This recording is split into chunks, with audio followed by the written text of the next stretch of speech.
Life with my Madhusudana চ্যানেলে নতুন পর্বে আপনাদের সকলকেই স্বাগত জানাচ্ছি। বন্ধুরা কেমন আছেন? আশা করি সবাই সুস্থ আছেন, ভালো আছেন। মা ষষ্ঠীর অশেষ কৃপা পেতে অবশ্যই কমেন্ট বক্সে লিখুন জয় মা ষষ্ঠী দেবীর জয়। এই পর্বের বিষয় হলো 2026 সালের 1432 বঙ্গাব্দের মাঘ মাসের শুক্লপক্ষের ষষ্ঠী, শীতল ষষ্ঠী, গোটা ষষ্ঠীর পূর্ণাঙ্গ সময়সূচি, ষষ্ঠী তিথি কখন লাগবে, কখন ছাড়বে, ষষ্ঠীর ব্রত কবে পালন করা হবে, পূজার উপকরণ, পূজা বিধি, প্রতি কি কি খেতে পারবেন, কি কি খেতে পারবেন না, এবং শীতল ষষ্ঠীর সম্পূর্ণ ব্রত কথা জানবো এই ভিডিও থেকে।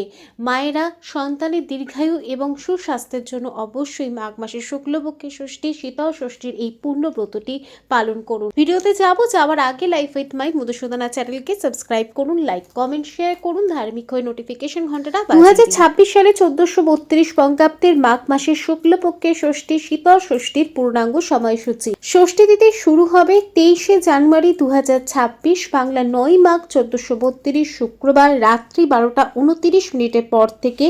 ষষ্ঠী তিথি সমাপ্ত হবে 24শে জানুয়ারি 2026, বাংলা 10ই মাঘ 1432 শনিবার রাত্রি 10:55।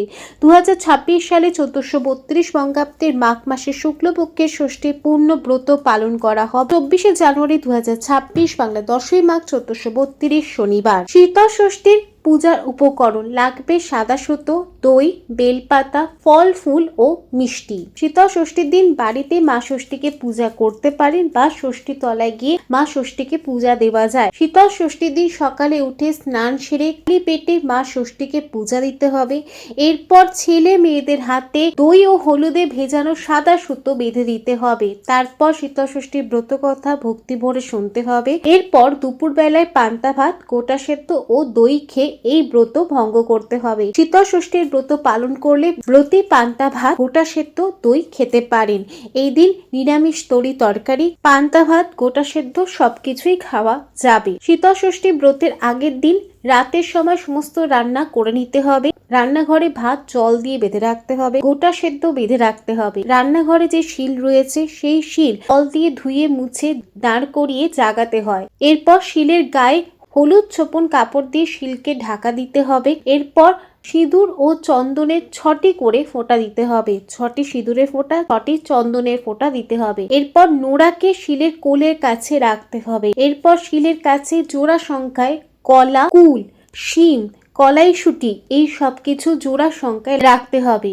এরপর শীতল ষষ্ঠীর দিন ষষ্ঠী মাকে পূজা দেওয়ার পর শিলকে তেল হলুদ দিয়ে পূজা করতে হবে। ছেলে মেয়েদের হাতে দই ও হলুদে ছোপন করা সাদা সুতো বেঁধে দিতে হবে। ব্রত কথা শুনে পান্তা ভাত ও গোটা সেদ্ধকে ব্রত ভঙ্গ করতে হবে। মাঘ মাসের শুক্লপক্ষের ষষ্ঠী, শীতল ষষ্ঠীর সম্পূর্ণ ব্রত কথা। এক বামুন আর বামুনি ছিল।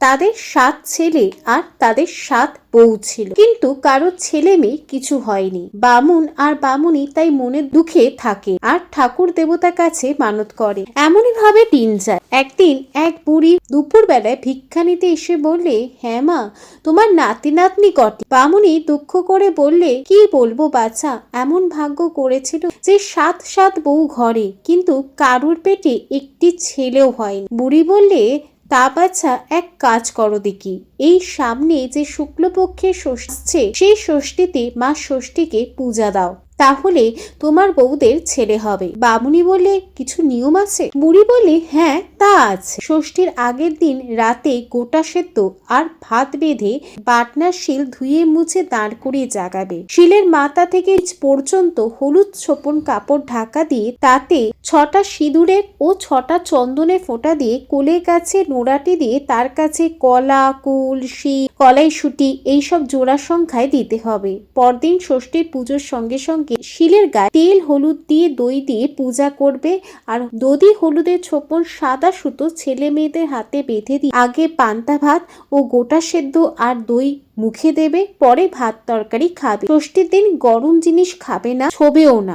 এই বলে বুড়ি চলে গেলেন। শুক্লপক্ষের ষষ্ঠী আসতে বামুনি নিয়মিত শিল জাগিয়ে তার পরদিন বউদের নিয়ে ষষ্ঠী পুজো করলে। বউরা গলায় আঁচল দিয়ে মা ষষ্ঠীর কাছে বললে, মা ষষ্ঠী, তুমি সদয় হয়ে মুখ তুলে চাও, যেন বৎসর ঘুরতে না ঘুরতে ছেলে কোলে পায়। মা ষষ্ঠীর দয়া হল। একসঙ্গে 7 বউ পোয়াতি হলো। পরের বৎসরে খুব ঘটা করে মা ষষ্ঠীর পুজো দেওয়া হলো। এমন করে কিছুকাল গত হলো। বামুন আর বামুনি নাতি নাতনিতে ঘর উপচে গেল। তখন সংসারের ভার ছেলে বউদের হাতে দিয়ে বামুন আর বামুনি ধর্মকর্মে মন দিলেন। আবার মাঘ মাসের শুক্লপক্ষের ষষ্ঠীর দিন এলো।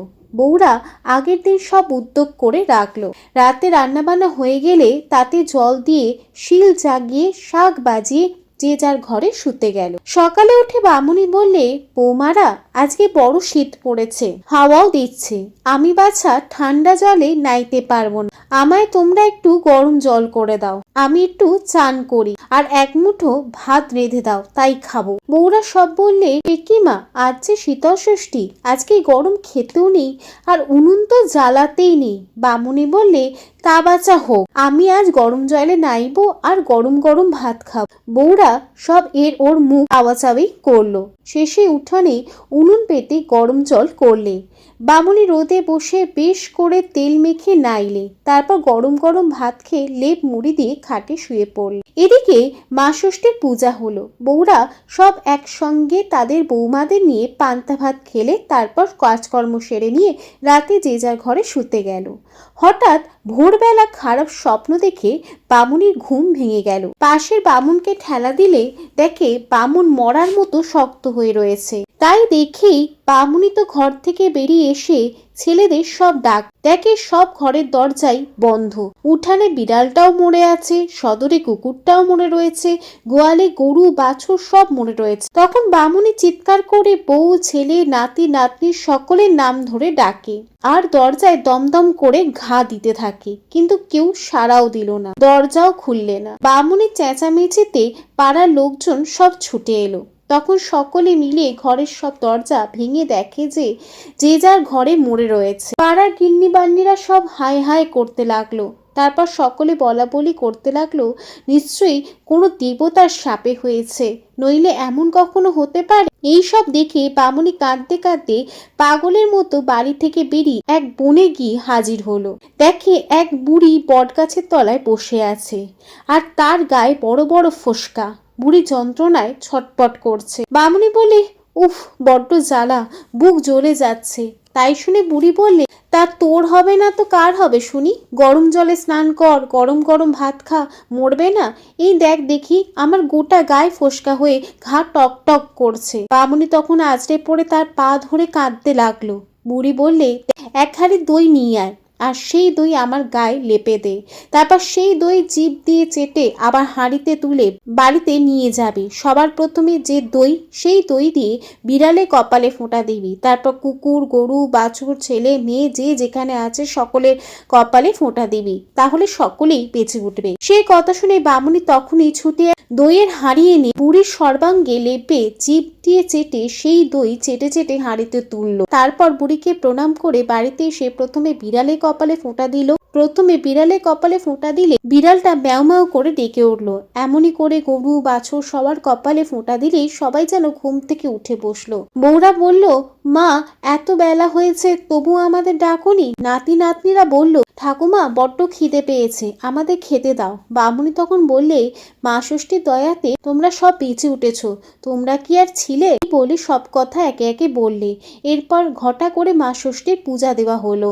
এই আশ্চর্যের কথা দেখতে দেখতে দেশে দেশে প্রচার হয়ে গেল। তখনই সবাই ভক্তি করে শীতল ষষ্ঠীর পুজো ঘরে ঘরে করতে লাগলো। অর্থ শীতল ষষ্ঠীর ব্রত কথা এখানেই সমাপ্ত হলো। জয় মা ষষ্ঠী লাইফ উইথ মাই মধুসূদনা চ্যানেলের সঙ্গে থাকার জন্য অনেক অনেক ধন্যবাদ।